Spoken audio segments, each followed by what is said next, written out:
when we're ready. Okay.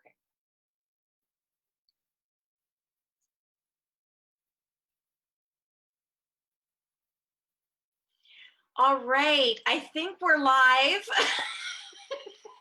Thanks for being patient, Aaron, and thank you everybody for being patient. Holy cow. Everything's figure outable. And I'm going to say that this kind of goes hand in hand with what we're talking about. We could have all been like cursing and swearing and being mad, but we all stayed pretty centered. Yeah, so, we did. Good afternoon to you, Aaron. Good afternoon, Carla.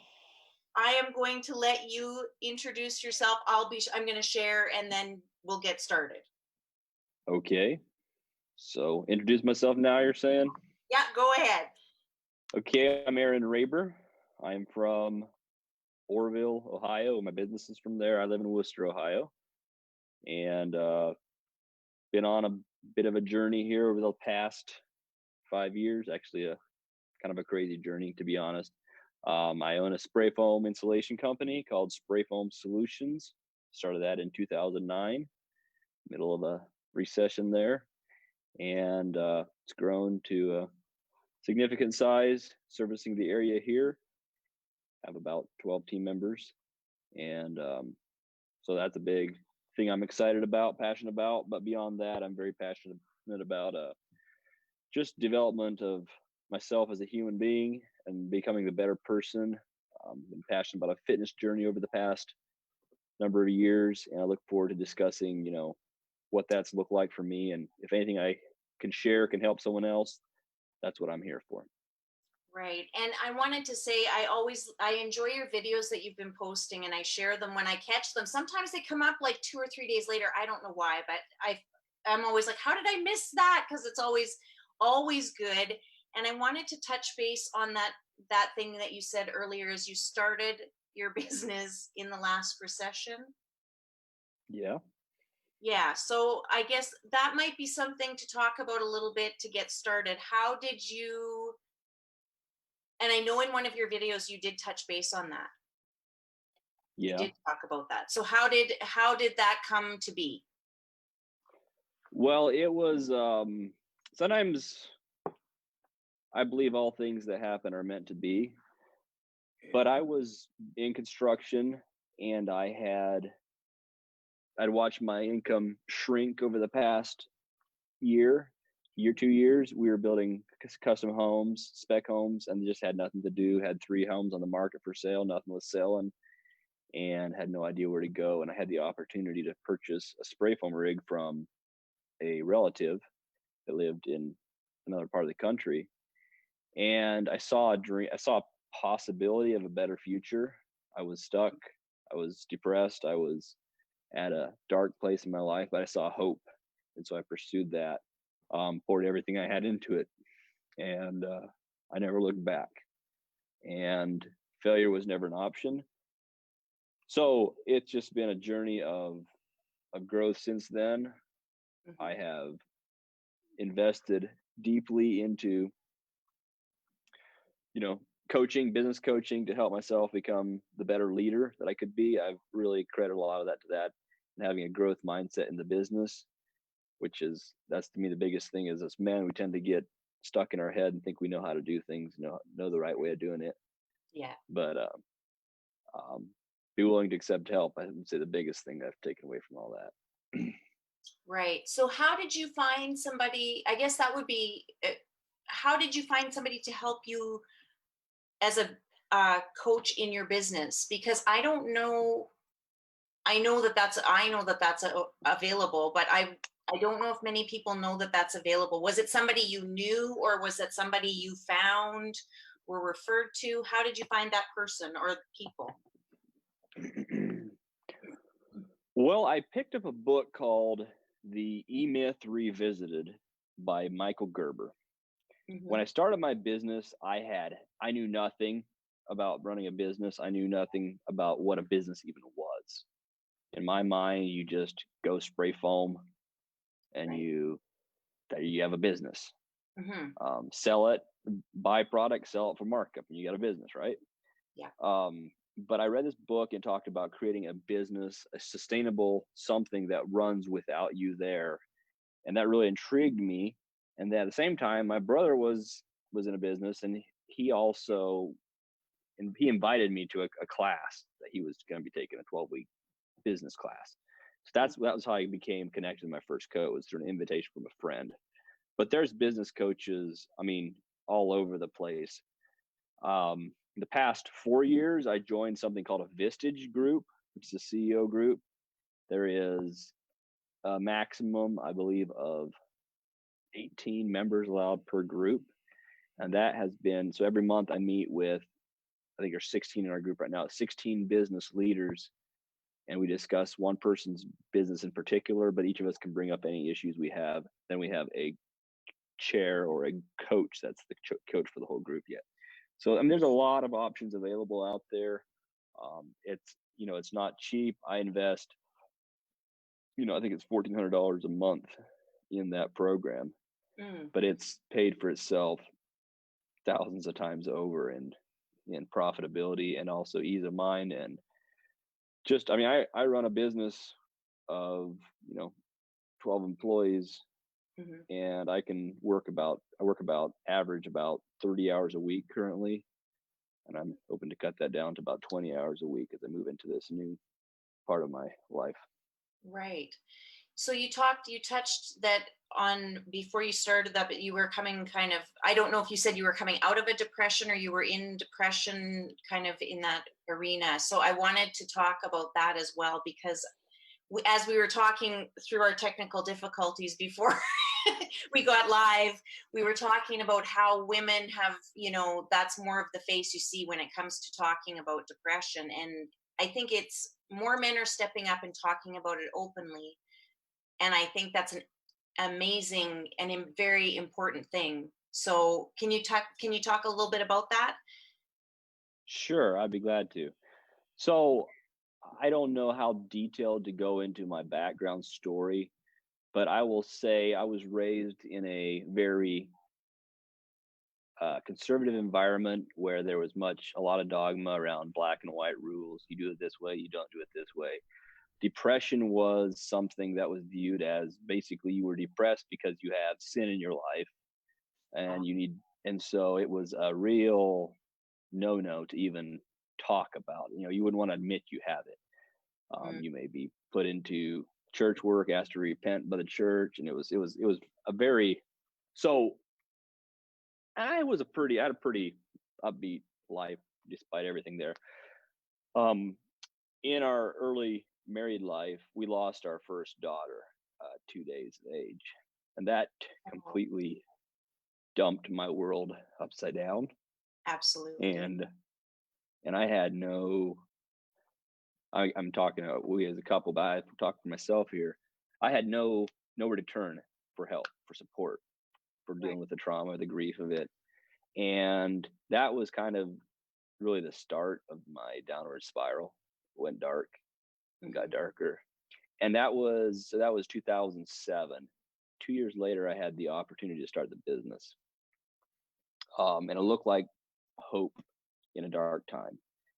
So I poured myself into that business, working, the 60, 70, 80-hour weeks that young business owners tend to do. And 2 years later, I had sitting down with my accountant at the end of the year. He's like, "Wow, you had a really good year."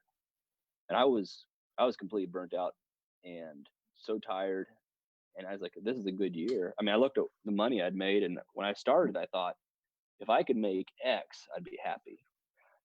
Here I'd made way more than that, and I still was completely unfulfilled and unhappy, and I just very discouraged. I was not at that point in time even acknowledging that it may be depression that I was facing. But over the next 5 years, it built. And by 2016, it had really it got to the point about midsummer of 16 that I was like, okay. I think it was so black at that point that I was just like, I don't know what to do with this anymore. I couldn't go forward because when I looked at the future, all I saw was darkness. And like, how do you they set goals, set visions, set dreams for your future? And like, how can you dream when it's black? Right. And at that point, I became willing to reach out for help. Actually, I met an older gentleman out of Colorado. His name's Abe Wagner.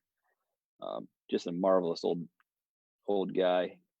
I think Hmm. he's 80 years old, still completely passionate about what he's doing. He came as a speaker to one of my Vistage groups. And he told me this. He says, we all need some help in our life, every one of us. And I had viewed reaching out for help as weakness. Right. And there's also the aspect of it too. It was so dark that I was scared that I'd reach out to someone and they would say that everything's okay. It was all in my head. And if everything was okay, this is just how life was supposed to be, I didn't want to live anymore. That's where I was at. Hmm.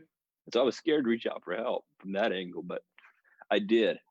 And for me, it was a program called Neuro-Linguistic Programming, Hmm. NLP, and just about 4 sessions with a counselor out of Wisconsin over Skype, and the darkness was gone, and it's been a different life since then.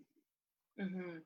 We talked again before we started this. We talked about traditional therapy and talking about the issues and staying Sure, what those issues are, and it not being that's not the solution. sure, right. Right. Yeah, and you had written that in your notes, so I wanted to make sure we don't miss talking about that. Sure. Well, yeah, and that was called NLP, Neuro Linguistic Programming, and what that was basically is going into your mind, envisioning things, like seeing, like, look, close your eyes, look into the future. What do you see? I'm like, well, it's just a black wall. That's all I see. Hmm. And she had me go in there within my mind and create a box around the blackness, and now we shrink it until it's just a small square. Can you do that? I can do that in my mind. And now you move it to the left, because if typically in most right-handed people, your future is off to your right. That's how you envision it, and you're with your eyes closed. Now move that to the left, and then it was this whole process. But in that, asking it why it was there, and what I heard was, I was there to protect you from future hurt. Then I was instructed to thank it for trying to protect me, but now I have new tools to protect myself, and to keep it there behind me, never let go of it. It's there, but it no longer has to control my life. Right. And for me, that was a very effective method for helping move me through that. Because we really didn't talk about it. It was just this whole um, it's a whole field of that. So that was how I moved through that. Beyond that, I'm in a new era of life now, moving into this. I guess I haven't said this on the call so far, but working towards becoming a life coach teacher Hmm. to help others change their journeys. And that was what we were talking about earlier in the conversation. Is um, when we focus on the problem in our life, whatever it is, we stay in the energy of the problem. But we have an opportunity when there is a problem to look at what is the opposite. If we don't like what we're having here, what would the opposite be? And then focus on that. And we Right. will move towards it versus staying in the energy of the problem and being stuck. Right. Now you said that it's that, and if I misunderstood you, please correct me, but did you say that darkness it's in the background, but it doesn't it doesn't run your life? Correct. That is correct. And that was the one thing that, according to the lady that I worked with, she said a lot of people try to get rid of it. And our brains have to have both sides to function properly. And so when we try to get rid of it, all of a sudden there's just nothing there, Hmm. and they don't know how to process that. So what I did is I viewed it as, it was a part of me that was trying to protect me. Right. That was why it was there. I had walked through so much pain into that point in my life. It was like, if I just go numb and feel nothing, Hmm. then I don't have to feel pain again. But it put me in this terrible place. But when I realized that, and we through this process, put it behind me, um, is I went, and for probably a year's time, every day I would go into this place where I would close my eyes and I'd envision my future. I'd look behind me, I'd see it there, thank it again for staying where, tell it where its spot was, not get rid of it. But that was a huge, yeah, that really helped me. So even now, I mean, I realize, I don't know how to describe this here.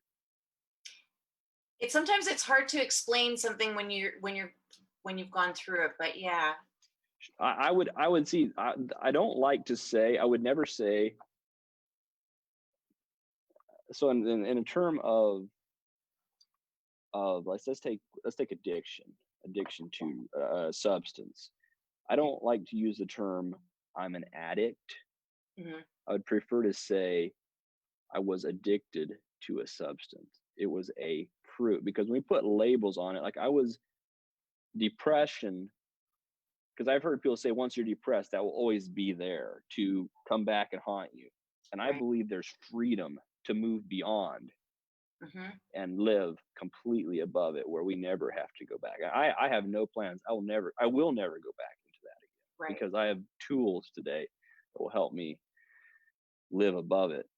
Mhm. So Did you have people when you were in that state of depression? Did you have people that were coming to you and trying to encourage you, and like it's going to, all of the things that people think that they're trying to be helpful, but in fact it may be, I don't want to say it's harmful, but it's not helping when you're in that state.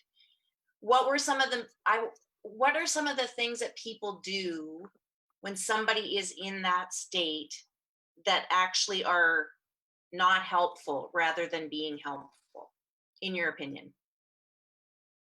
I don't know that I really have a good answer to that question there. Hmm. I was at, so in 2015, to add some extra, what do you want to call it, to this whole thing, we decided to leave the group that we grew up in. We felt we needed to do that. So that was in January of 15. So in doing that, it meant walking away. They were the people that we associated with prior to that would no longer do life with us because we had left. So that included family, friends, everybody. So the start of 15, we had to completely start over at 32 years old. 30, yeah, 32, I think it was. I had no social network, no friends. I knew no one outside of that group, because we were also discouraged to form friendships outside of the group because it might draw Right. us away and deceive us. So I had to start over there. So I was actually, at a period of time when I was very, very alone as well. I didn't Mm. have anyone to talk to. The people weren't really talking to me at that point in time. So I was very alone, felt very alone, which is that's a condition that's, common to man, to feel that way, Right. to humanity. But to specifically answer that, I mean, I think, yeah, I don't really. That's where I'm at. That one. Yeah, I know for myself, sometimes I feel, and I've talked about this a little bit, you get into, when you see somebody in pain, you get in, well, I get into, I don't like to say, well, I can only call it a cheerleader mode, where it's like, it's going to be okay. We're going to, like we can get through this, whoever it is, whatever they're going through. And you try to be that kind of rah person. And I'm learning that sometimes you just need to be quiet and just be still and be with that person and not do that, because I don't know that it's always helpful to do that, because people have to also figure things out for themselves, but know that you're there to support and love them unconditionally. Absolutely. Well, and I would tie into that what you said there 100%, that the highest level of, spiritual enlightenment is unconditional love. Hmm. And as we walk into, that energy, that vibration of unconditional love, we do not need to, our words are not as important as the energy we carry. But yeah, we do try to go into fix it mode a lot. Yeah. And typically, when someone's talking about their struggle they're walking through, they need someone to listen. Yeah. And we also have to have permission if they want help or not. Because I mean, there's times I've had conversations with friends or talk, and I'm like, are you asking for help or do you just want to talk? I just need to talk right now. Next time they'll say, well, if you have anything that would help me, let me know. And then I try to, in that frequency, go into, from an empathetic place. I don't believe in trying to fix broken people, because Mhm. none of us are broken. I don't believe that. I believe that we are all infinite spiritual beings in a human experience, and that I even a person that's struggling in darkness, like, I've had visions. I've went back through time and space and seen that journey in a vision, where I realized that the light that I carry within me today was with me that whole time. I just didn't realize it. And it's Mhm. actually a part of my sacred journey bringing me to where I'm at today, to be able to walk with the clarity and the understanding and the love that I have today. So even that person that's in that depression, to me, is there is an opportunity for them to up level versus trying to fix them. Because when we had the fix, anytime you try to fix someone, they're going to be resistance. No one wants fixed. Right. That is so important. That right there is, you can't it yeah.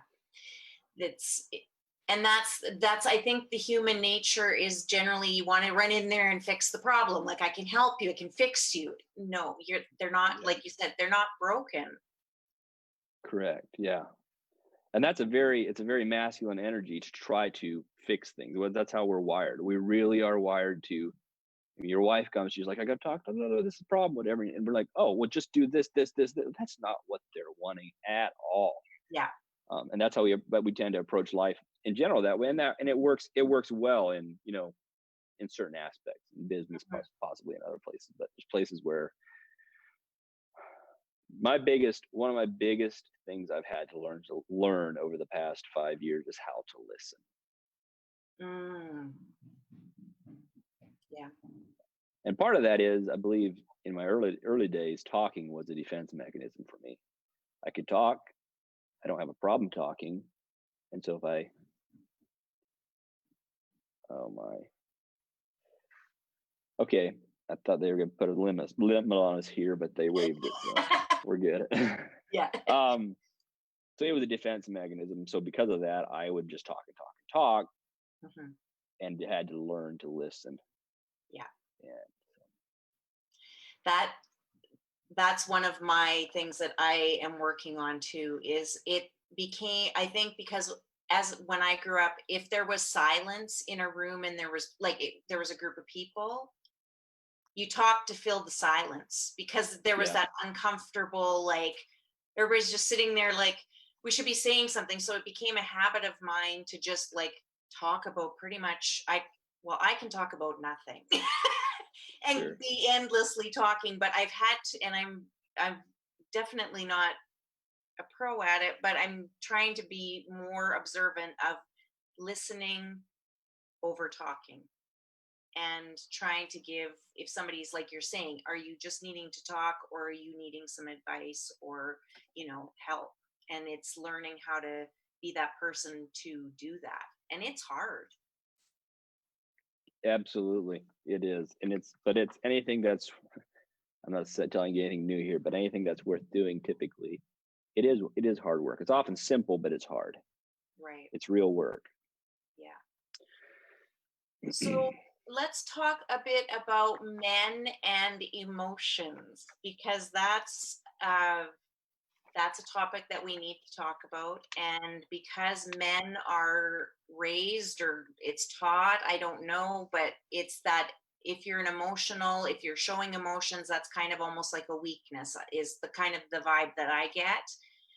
And kind of wanted to talk about your experience with that, and if you could share. Sure, absolutely. Yeah, growing up, I would have had the feeling, the belief that emotions are weakness. Um, you hear the comments growing up, man up, and you're crying, get Mhm. over it. And I am a pretty compassionate, soft-hearted person by nature. That's part of my makeup. And but I would, as a child, it was big into reading and reading about the, the Native American culture and the stoicism there, and really admired that. I wanted that for myself, to be a man and be strong. And yet, I would say what kind of happened to me again was in 2007 when we lost a daughter. It felt like the dam broke there with my emotions. I was no longer able to hold them in, Right. and became quite emotional. And I really resisted that for quite a few years. Did not like that part of me. And I really don't know how to say it other than I just believe that that is a complete fallacy created by our patriarchal culture. I believe we're entering a new era where we're going to see more of a feminine leadership. And I'm not saying that in a male female gender, but Right. there is the two energies of the masculine being the strong, dominant. Well, we've seen it. We've seen this strong, oppressive dominance. But I believe you can walk in true masculinity and be gentle, be loving, be powerful, be firm, be all those things, and be in tune. Because we really can't live a full life. We can't feel joy. We can't feel the happiness. We can't feel any of those things if we don't allow ourselves to feel the entire spectrum. It's all part of each of us, the way we're wired.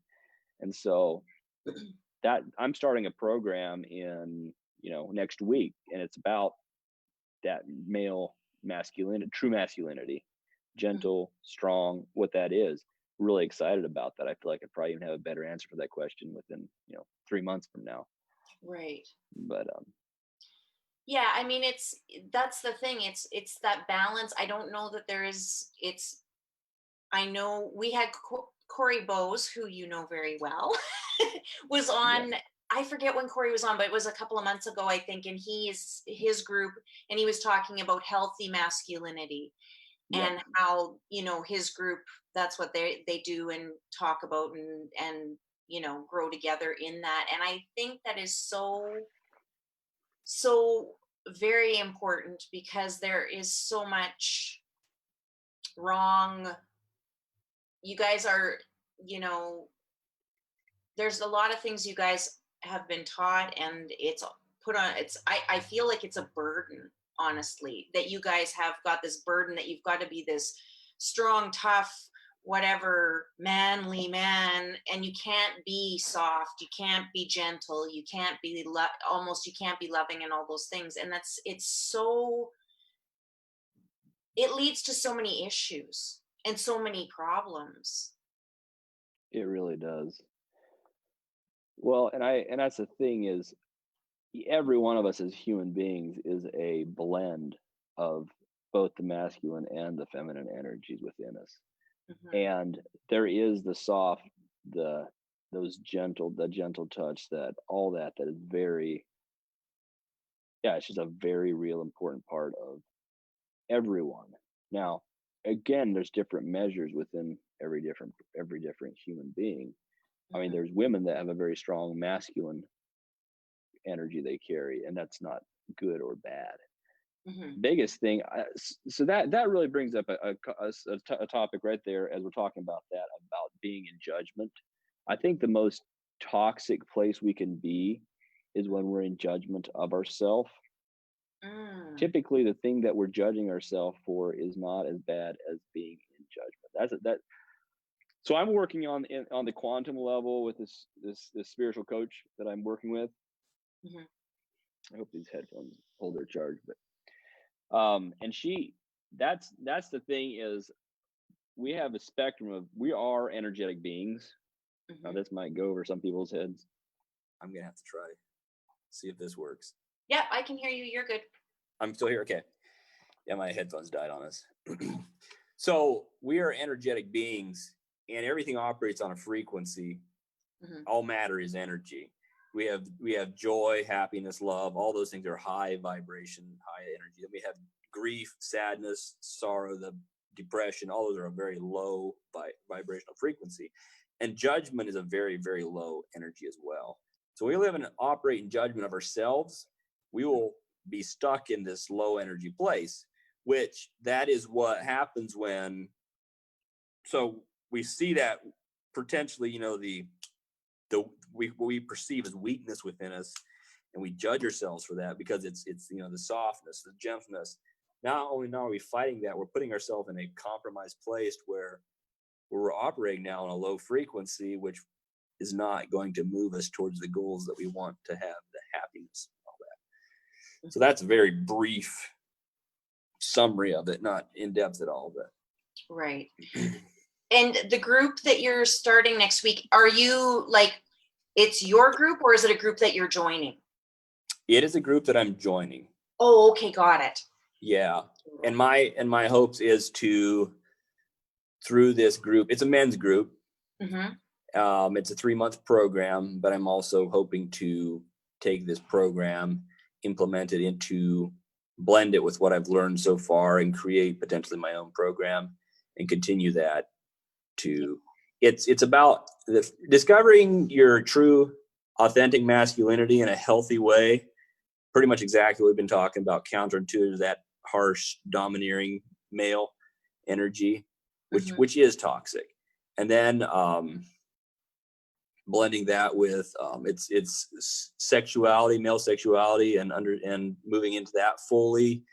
And that's been a topic that's been shied away from by society. Everyone's embarrassed to talk about it. And as men, we're just supposed to be tough and not talk about it.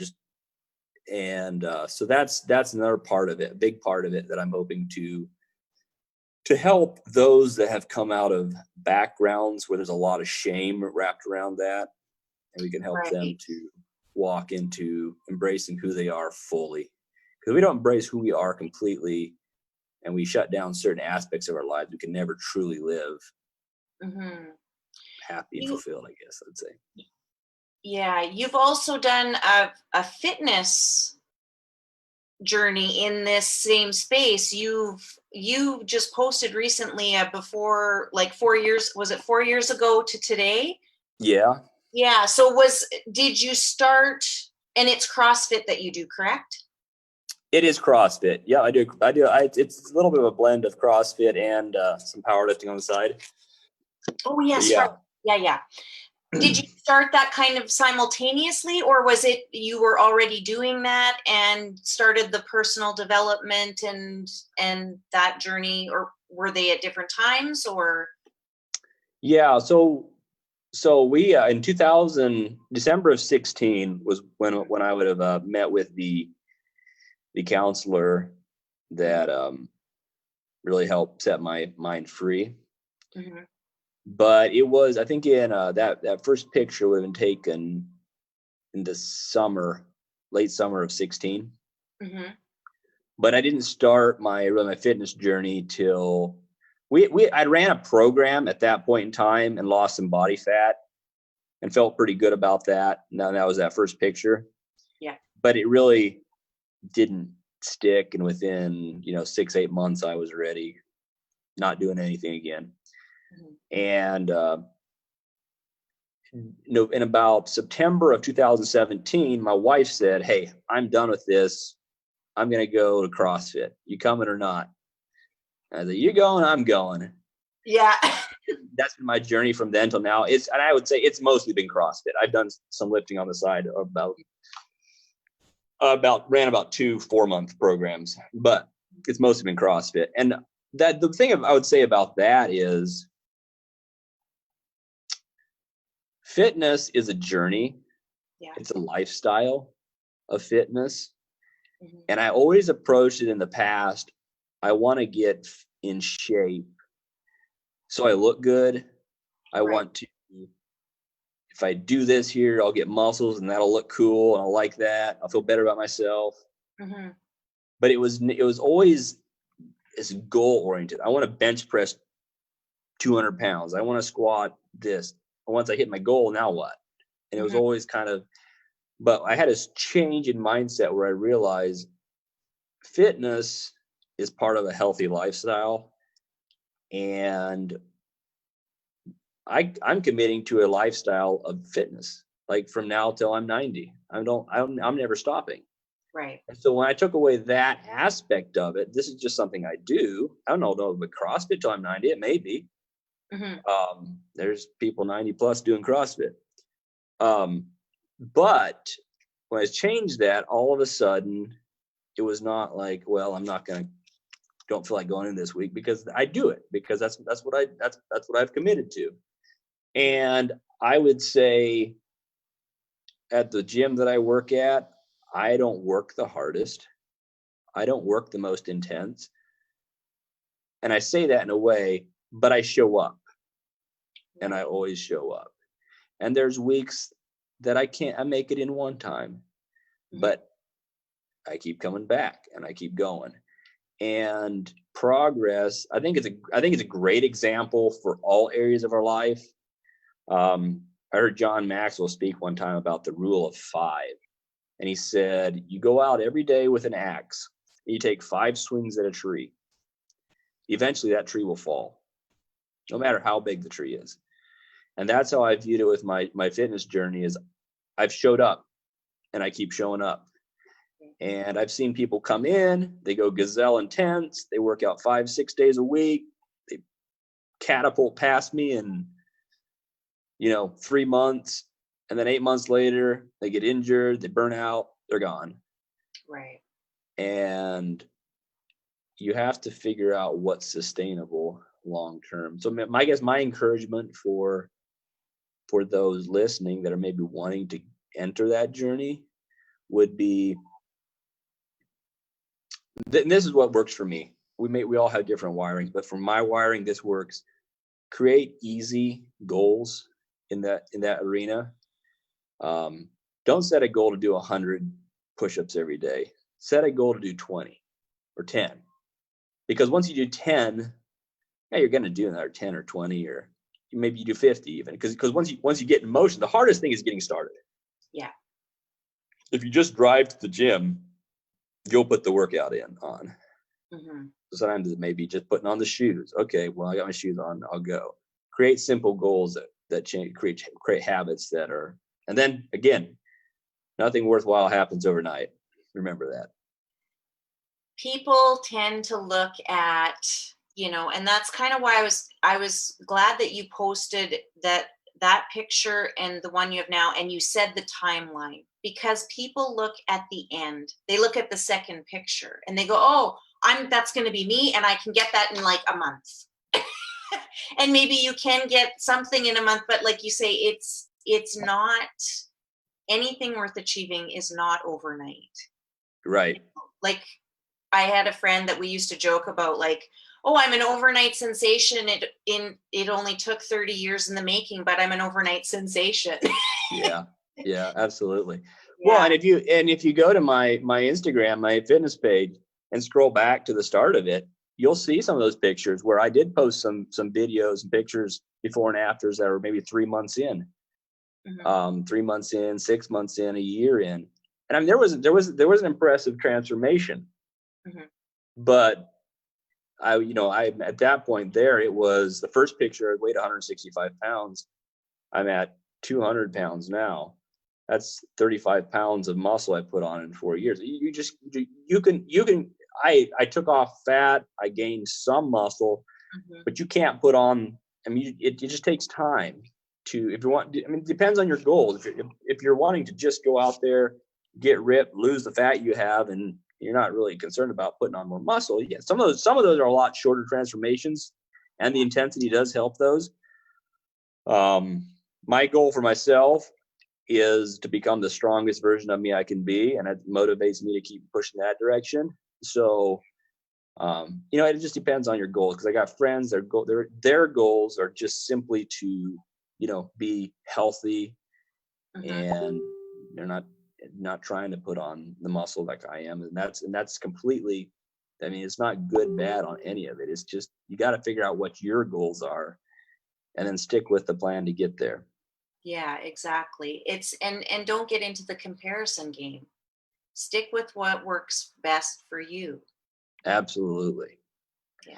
Yeah. Comparison's the thief of joy. That's for sure. Because I mean, you can never, okay. So if you look at my transformation picture there, and I'm very proud of that. That's a journey of hard work. I look at it here, it's a journey of daily decisions to make the right choice. Right. That's what got me from the point A to point B. But even where I stand today, it's very easy to compare myself to the person that can bench press 50 pounds more than I can, that can, do those muscle ups a lot better than I can. I'm nowhere near the fittest person at my CrossFit box yet. And I can compare, or I can say I'm happy with where I am. Because I believe that goals are important, but we have to be content today because it's a journey. Yeah. And so many times we look for the destination. That's what's going to bring me contentment when I get there. If we don't enjoy the journey, we miss out on life. Right. Yeah. And you touched on that too, when you were like back starting your business and you had that amazing year and the money was great. And you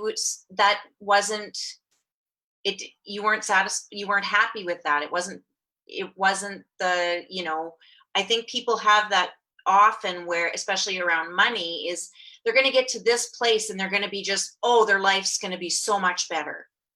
And over and over, you hear it from people who have done that, and they all say the same thing. That didn't make me happy. Yeah, absolutely. Because the focus is on the money, not on the process, is how I look at it. Well, yeah. And that's the thing, is money is simply energy. We expend our energy and receive something in return for it. In and of itself, it's not good or bad. So, but it does not have the power to change us inside and make us happy. That is one thing that is for certain. Happiness.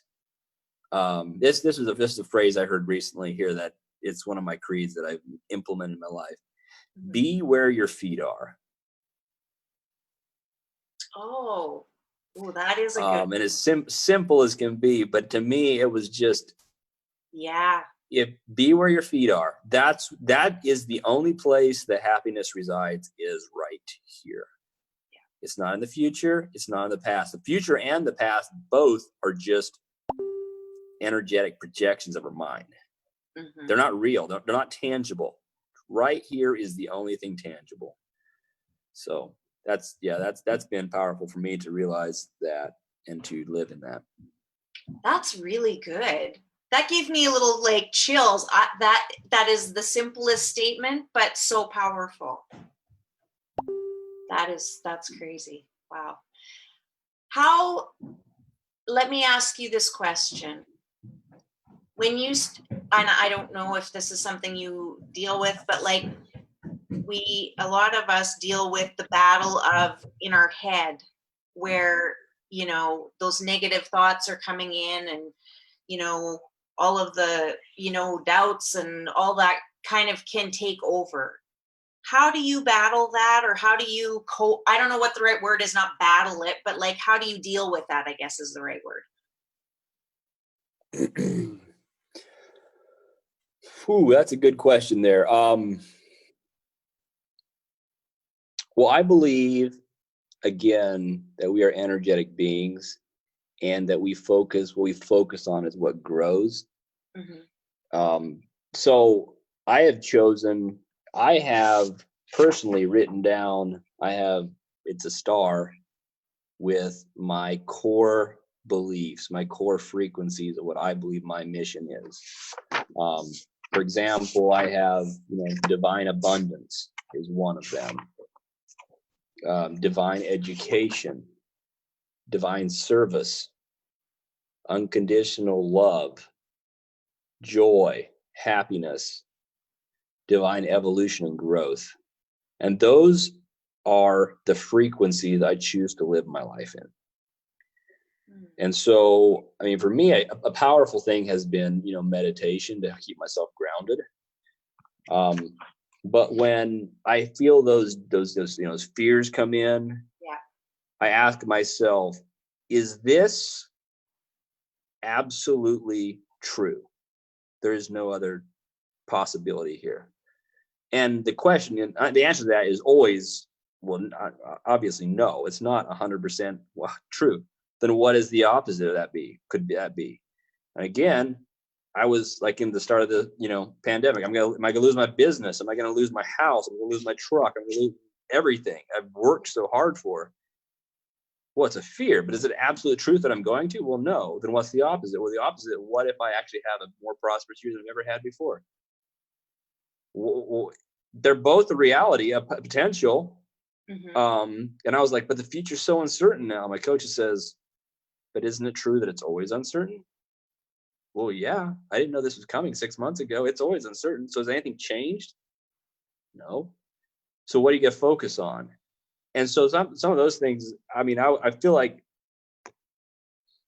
I'm giving a very, very Cliff Notes version of this here, but to focus my energy on the high level emotions that I want, intentionally go there regularly. That's where I go with it. Yeah. Do you have days where it's challenging? Absolutely. And I feel like, again, I'm not doing justice to the process here, but that's part of it. Right.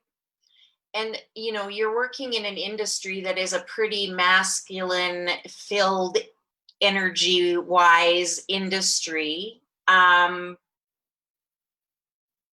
I know you and I talked about like your team and how you have certain people on your team, and you mentioned like, you've got an analytical person and you've got like yourself who is more, you guys just mix very well. And I guess when you are working in that kind of, and we see it in worldwide, we see it in the other groups where like there is that, rather than doing constructive criticism, it becomes that just outright nastiness of all those toxic things that we talked about earlier. How do you deal with that when you are like, maybe that's happening on a job site or with people in general that you come across? How do you deal with that?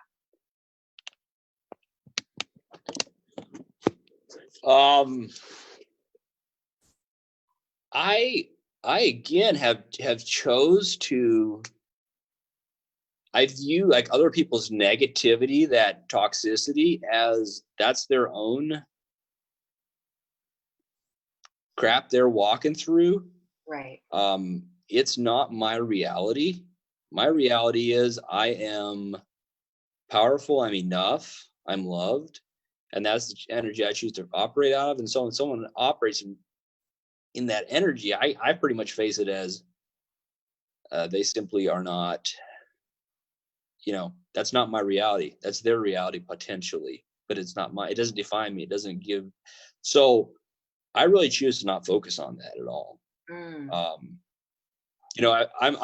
empath by nature. I pick up on energies, and so that was something I really had to learn to work with. Even like coming into this pandemic, when I would walk into a grocery store and feel the collective fear of everyone around me. Yeah. At the start, it would really almost like take me out. I'd walk out feeling heavy as can be. But I realized through this, the past, it's been a real crazy journey over the past 3.5 months for me. But in a vision again, I heard, my calling here on earth is to be the light and to spread I am the light. Not like I'm the only one that is that, but that is my calling, is to be the light and to share my light with others. And so, for example, I'm going to go into a store and I know potentially there'll be, it's changed a lot by now, but it's going to be a heaviness in there. So stop my car for maybe 3 minutes before I go in there, close my eyes, breathe, meditate, and just remember who I am, remember my truth, and then walk in carrying that energy with me and refusing to vary from it. And in that, they're seeing people respond to that. We're attracted to energy, and it actually helps lift other people through there. Instead of being drawn further into fear, it can help draw them the right direction that way, at least. Right. But we have a lot of power to control and, all that within us. So it's a choice we make daily. Yeah, for sure it is. You've mentioned meditation a couple of times. So can you talk a little bit about how you do your meditation? I know there's varying kinds of different meditations out there, but what is the one that you do that works best for you? So I found myself a couple years ago, well, not a couple years ago, 2019, and I had a lot of things going on. Putting up a new shop for my business there, put up a nice new building, and a lot of change happening. And I found my mind was just completely stressed out. I was operating on a stress level of probably, level out of scale of 1 to 10, probably an 8 or 9, just stressed every day, not sleeping, waking up at 3 a.m. with just stupid stuff and fear. And like, is that customer going to pay? Like, what good's it do me to think about that at 3 a.m. in the morning, but you couldn't go to sleep? Right. And I came across something. It was this Ziva meditation, it's called. It's Emily Fletcher has this program. And I invested in it. It was a $400 program. But I listened to one podcast of hers, and it sold me on the value of it. And so it's a 15-minute meditation twice a day. It's simply it's a couple minute of grounding practice at the start of it to help bring yourself into the presence, and then you just pretty much just meditate for just close your eyes, and there is a mantra that you focus on, and just relax for the rest of that time. At the end of it, I go into a bit of a manifesting practice where I vision the future that I want and imagine that it's the reality I have today. And that took my stress levels from probably a 8 to 10 to down to maybe 1 or 2 within the first 3 days of starting that practice. It was instant for me and completely changed my life. I don't live in stress anymore. Wow.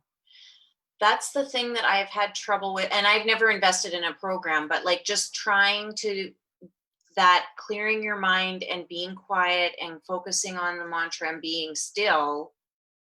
It's that is a hard thing for me to do, because I feel like I've sat there for a long, long time, and it's like I've been sitting there for a minute. It's kind of like I feel always, I laugh hard when I watch the movie Eat, Pray, Love, and Julia Roberts has gone to India. She's trying to meditate and she's doing the thing, and it's exactly how I feel. Yeah. It's finding that place, and that's where I've struggled, and I've never been able to do it, but that doesn't mean I can't get there. So this Ziva, ZivaMeditation.com, you want to check it out. It's an investment. I mean, it's some of the greatest money I've ever spent. I mean, it changed my life completely. But she says, she puts it in these words. She says, it's the meditation for people that can't meditate. Because I was the same way. I'm an active person. I want to be doing something. So I'm going to stop. I don't want to sit here for 15 minutes and meditate and not be doing it right, because I want to make sure that I'm getting my benefit of the meditation, right? Like I don't got time to be wasting here. I'm not going to sit here for 15 minutes. It's not doing me any good. Well, the reality is stopping for 15 minutes and doing nothing will do you good. I don't care what kind of meditation it will do you good. Yeah. I know that now, but at that point in time, I didn't. So I invested in her program, and it is a 2-week program, guided meditations. And by the end of 2 weeks, you will know how to meditate. It's just that simple, because you just go through the process. I mean, I say that's how it worked for me. I mean, it's simple. And then, but because what it does is helps you realize there is no wrong way. And once I freed myself of that, then I'm like, I can relax into it. And so recently I've been tired. And so some of the times I go to meditate and I end up falling asleep. It's okay. That's what my body was doing right then. Okay, I'm okay with that. But the beauty of this is, and this Ziva, it's an Eastern meditation method that's Mhm. been used for, thousands of years. But it is 5 times as restful as sleep. Really? So I get up earlier to do it, but I figure I'm getting more rest because of that. Yeah. And also, a 20-minute meditation at 1 p.m. will add 30 to 40% productivity to your afternoon if you Wow. have to work. Because I come out of that meditation with a better pick-me-up than a cup of coffee does. And How that do was you another thing, is I was like drinking 10 cups of coffee a day just to keep myself going through the day. right. And I love coffee. That's was part of the deal too. But it was at that point where it was a necessity just to keep myself at stasis, to keep that coffee dumped into me. And I Well, found myself over the next 3 months, like my coffee intake just went way down without even trying. wow. So We see that a lot with people with Red Bull, and I forget what the other one was, Bang, and all of those things. yeah. And I'm always like, oh my God, you guys don't Well, drink that stuff. But see, and that was the thing. I was doing the energy drinks too. I was doing Bang and all that. And I found, well, I'd quit and I started back up, and boy, it gave me a real pick me up. And I could feel I'm enough in tune with who I am. I know my body that Mhm. within about 3 weeks, 3.5, 4 weeks of starting drinking some energy drinks again, I could feel that my adrenal glands, which produces your energy, Mhm. were fatigued to the point where if I didn't have the caffeine, all of a sudden I was back at I was drinking the energy drink to get a boost, and Mhm. all of a sudden I was just drinking the energy to get me back to normal. Right. And so now I'm operating on, well, honestly, the caffeine's been up a little bit recently again, but Yeah. it's been coffee. But it's just simply that I'm sitting at my office and I just drink it because Yeah. It's it's up to there, and I'm wanting to actually incorporate drinking some teas and stuff in there that are gonna give me something to sip on without right. pumping the How do you? caffeine in. So the name of that meditation is, how do you spell that? ZIVA. ZIVA meditation.com. I believe that's the name of it. Yep. Okay. You be sure Ziva Meditation, you will find her site. And she Awesome. has a Facebook community there where you can get help from. Okay. So it's it's an investment. To me it was worth every penny I spent on that. If you're feeling you're on the hamster wheel, you're feeling burned out, you're stressed, you're tired. Mhm. Um, People think I don't have time to meditate. I always say you don't have time to not meditate. Right. And the health benefits, I mean, it'll add longevity to your life. It's going to lower your blood pressure. It's going to improve your sex life. It's going to improve so many areas of your life. But you're just going to be a better human when Right. because we're not programmed to be in the 21st century. Humans were designed to live in the woods, basically. And Mhm. now here we are at this technology at our fingertips, and there's always stimulation, stimulation, stimulation. And when we go to sleep, our heart rate never your heart rate's a lot lower in meditation than in sleep, because when you're in sleep, now we're going to turn into meditation conversation here, but when you're in sleep, your heart rate stays up, because if the saber-toothed tiger all of a sudden jumps into your tent, you need to be able to wake up like that. So Ah. your body's response is on edge while you sleep. A noise will wake you up. But when you meditate, you stay awake. Your body knows you're awake, and so it can relax further and deeper into states you never could achieve. Mm. Um, and I mean, and there's times you enter into, I'll enter into like a Zen, like, I don't know how to describe it, almost out of the body experience when you're meditating. That's not every time. It's that infrequent time that happens. Yeah, but the problem is some people look at that as the goal. And again, if I'm not achieving that, now I'm not doing it right. Now that's a problem. But Mhm. as we focus on just, I mean, you can't do it wrong. And then it Right. doesn't, that's the biggest thing for me. So yeah. Right. I also wanted to touch on your relationship with your wife, because I'm sure through this whole process, your relationship has gotten stronger and better. I'm going to make that assumption. Yes. Yeah. Yeah. Yeah, I mean, and that's a subject there. Trying to decide what level of, I don't want to, betray any confidentiality on her For part. sure. Didn't tell her Yeah. we'd talk about this here at all. But yeah, I would say that through all this here, I'd gotten to a point in my, we'll be married 15 years this July. Yeah. And we'd gotten to a point where we were pretty complacent, let's put it that way. Kind of taking the other person for granted and just not a lot of buy-in somewhere. We were both committed to staying together, but it was just kind of, that's where we were at. Yeah. And about January, we started talking with a sex and relationship coach that became my coach mentor over the next months after we left that program as well. Mhm. But that has been, over the past 6 months, it's really transformed our relationship into, a very thriving, excited about a relationship again. And she's also on a journey herself, Right.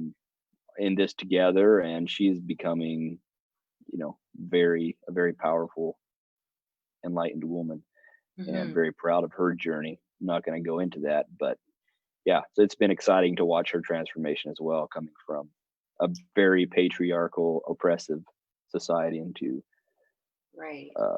a powerful woman that she is today. Yeah. I think that's, something that I hear more and more of is a lot of people, a lot of couples in different types of therapy. And it's not even necessarily that they're on the brink of divorce and like there's all this stuff. It's actually they're in there to help their communication, help, as a unit, as a couple, as a partnership, help grow that. And I've seen a lot more of that and heard a lot more of that from people that they're doing that. Well, I think it comes back to that that conversation we had earlier on here. It was, are we focusing as it, I'm here to fix a broken thing, or are we looking at it as, how can we up level this and make this the best thing we could have? Because we got, admittedly, our relationship with our spouse is one of the most important things in pretty much all our lives. If that's miserable, or if that's not good, that's about as miserable as it gets. Yeah. So, but why wouldn't you want to take something that's good and up level it to great? Yeah. And that's part of my core values as a human. I mean, my business's core values are, we challenge the status quo in performance and workmanship with every job we do. Mhm. That's the core one that we stand on. And so I believe that's my core value for my life. I've never settled for, well, this is good enough. No, what's Right. great? Let's go there. Yeah. So. And you touched on her becoming more of a powerful woman. That statement right there, and that how proud you are of her, I think that is so huge, that statement right there, because that can be a very threatening thing for somebody who is not strong within themselves to have and I think the word powerful is like the definition of it maybe is misinterpreted sometimes when you use powerful, because it doesn't mean you're better or whatever than anybody. You're powerful within yourself. And I know that that can be a hard thing for in a relationship with a person if one person isn't feeling strong within themselves, maybe that can be Sure. almost a, I don't want like to say threatening, but like it becomes a, I don't know what the right word is for that, but like, Well, we perceive it as threatening because we're in a comparative state where it's greater or lesser than. right. Um, yeah. Well, and I guess to me, I believe, yeah. So power has been construed as we look at the dominant dictator. We look at the the Stalins, these people that will use this power in an evil way to manipulate, control people. Hmm. That is simply, and again, this is something I'm studying into right now, but that's the divine child syndrome. It's they had this. It's basically, it's a little boy throwing a fit. Pretty much any toxic masculinity is a boy that has not achieved manhood, and he's insecure, and because of that insecurity, he's acting out in a way that's trying to protect his image. So again, that's something I'm just dipping my toes in the water on that whole subject. I'm going in depth into that over the next 3 months here. I'm very excited about learning more of that. But that to me, when I say she's becoming a powerful woman, yeah, she is. And I believe that, so, women are the creative life force of the universe, because, I mean, they bear children, that is Mother Nature. We talk of that. That is the creative life force. And when a woman truly walks into who she's meant to be and is empowered in that, it's the most powerful force there is. And that's where, hence the rise of the patriarchy, men are afraid of it. Mm-hmm. They're afraid of power because they're walking in a false manhood. And so that's where I believe part of my calling is to help men walk into we've lost the sacred circle of men. We've lost the initiations into manhood. We've lost all of that. And so now we have millions of boys that are threatened by that power. Right. And because of the fact that physically men tend to be the stronger of the two, mm-hmm. It's been over the millennia, men have dominated and controlled and put under their thumb women so they can't threaten them. Mm-hmm. I mean, even take the Salem witch trials and all those, it's all part of that. It was not, witches, they were women that had found ways in nature to heal and to help people, but it threatened their standing as priests, and so let's kill them. Right. Yeah. I think when you're done your course in 3 months, you need to come back. I think I would love to do that. I feel that that at that point in time, I'm going to have a lot better, even a bit clearer idea or vision of where I'm going. Yeah. And I'd be able to offer that to the world. I think we could be on here all day. There's so many things we could talk about. I really appreciate you coming on and talking about and being open to talking about this, because this is a topic that is not, like I said at the beginning, it's not talked about enough, and it needs to be talked about more. And men need to understand that they're safe to talk about it, and it's a good thing to reach out, and it's a good thing to need help and communicate that, because it's going to make you better. It's going to make you stronger. It's going to make you whole. Yeah. And that is, and I thank you for having me on. It's an opportunity. It was, again, I was a little apprehensive coming on. This is a very, I've had this calling on my life to help others all my life, but to, purposely moving towards becoming a coach, a teacher, is a very new, in the last 3 months, concept for me. And part of me felt like, you're not ready yet to talk about this. Mm-hmm. But that is, again, we talked a little earlier, that is one of the lies we tell ourselves, is that we're not ready. And so I refuse to buy into that lie. And that's another thing is, it's not that I want to become a teacher. I am a teacher, and I believe that fully. So I thank you for the opportunity to share a bit of my message here, and I hope it helped someone. Yeah. In the comments, maybe you could put some links to a couple of the things that we talked about, like the group that you're going to be a part of next week, or anything that we've talked about, that if there's a link to it, if we could put it in the comments for people to get more information or find out more about it. Well, yeah. And I guess I'm on Facebook at, Aaron Raber. I could put that and I'm at, on both my Instagram, Aaron Raber 2.0 and Aaron Raber Fitness are, public forums. So anyone can message me, reach out on any of those platforms if they'd be interested in any of this here. yeah, feel free to reach out. And I'm not saying I have all the answers, but I do believe I'm living authentically, and I've gained a lot of enlightenment and truth over the past 6 months here, and it's been a real time of growth for me, and I'd love to help others move Right. closer to what their dreams, their goals are.